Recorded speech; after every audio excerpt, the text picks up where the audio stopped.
శివాయ. భక్త మహాశైలందరికీ విజ్ఞప్తి. ఈ కార్తీక మాసంలో చాలా విశేషమైనటువంటి స్వామివారికి అత్యంత ప్రీతికరమైనటువంటి ఉత్సవం కార్తీక పౌర్ణమి జ్వాలాతోరణం.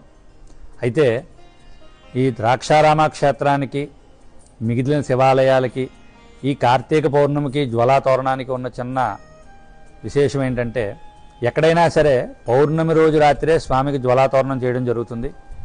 అయితే దక్షారామ క్షేత్రానికి వచ్చేటప్పటికి కృత్తికా నక్షత్రంతో ఉన్నటువంటి పౌర్ణమికే మేము ఇక్కడ జ్వాలాతోరణం చేస్తాం.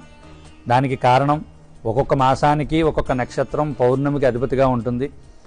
అందులో భాగంగా కార్తీక మాసానికి వచ్చేటప్పటికి పౌర్ణమికి కృత్తికా నక్షత్రం ఉండడమే విశేషం.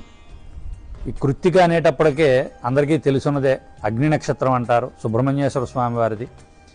ఈ స్వామికి ఈ నక్షత్రంలోనే ఇక్కడ చేయడానికి కారణం ఏంటంటే, సాక్షాత్ వ్యాస భగవానుడు కాశీఖండంలో కానీ భీమఖండంలో కానీ రెండు ఖండాల్లోనూ కూడా ఆయన చెప్పినటువంటి మాట ఈ మాట ఇది.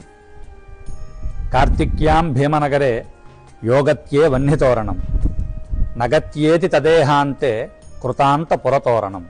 అంటే కార్తీక మాసంలో జరిగేటటువంటి ఈ యొక్క పౌర్ణమి నాడు జరిగేటటువంటి జ్వాలాతోరణం ఏదైతే ఉందో అది దక్షారామ క్షేత్రంలో ఆ తోరణాన్ని ఏ భక్తుడైతే చూస్తాడో కళ్ళతోటి వాడికి నరకద్వారం కనబడదు అని చెప్పి సాక్షాత్ వ్యాస భగవానుడు కాశీఖండంలోనూ భీమఖండంలోనూ తెలియపరచడం జరిగింది.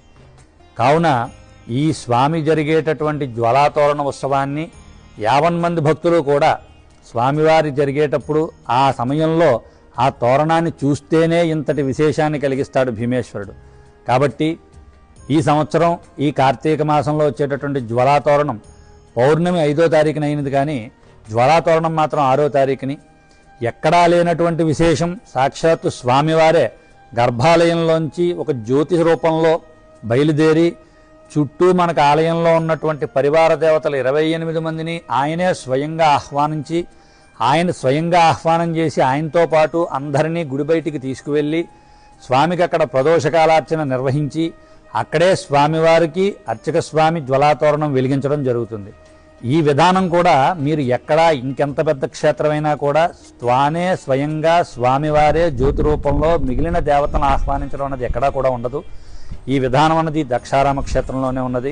కావున ఈ 6వ తారీఖున నవంబర్ 6వ తారీఖున జరిగేటటువంటి జ్వాలాతోరణానికి 50 మంది భక్తులు విచ్చేసి స్వామివారి జ్వాలాతోరణం మీ కళ్ళతో చూసి దర్శించి స్వామివారి కృపకు పాత్రులు కావాల్సిందిగా కోరుతున్నాను.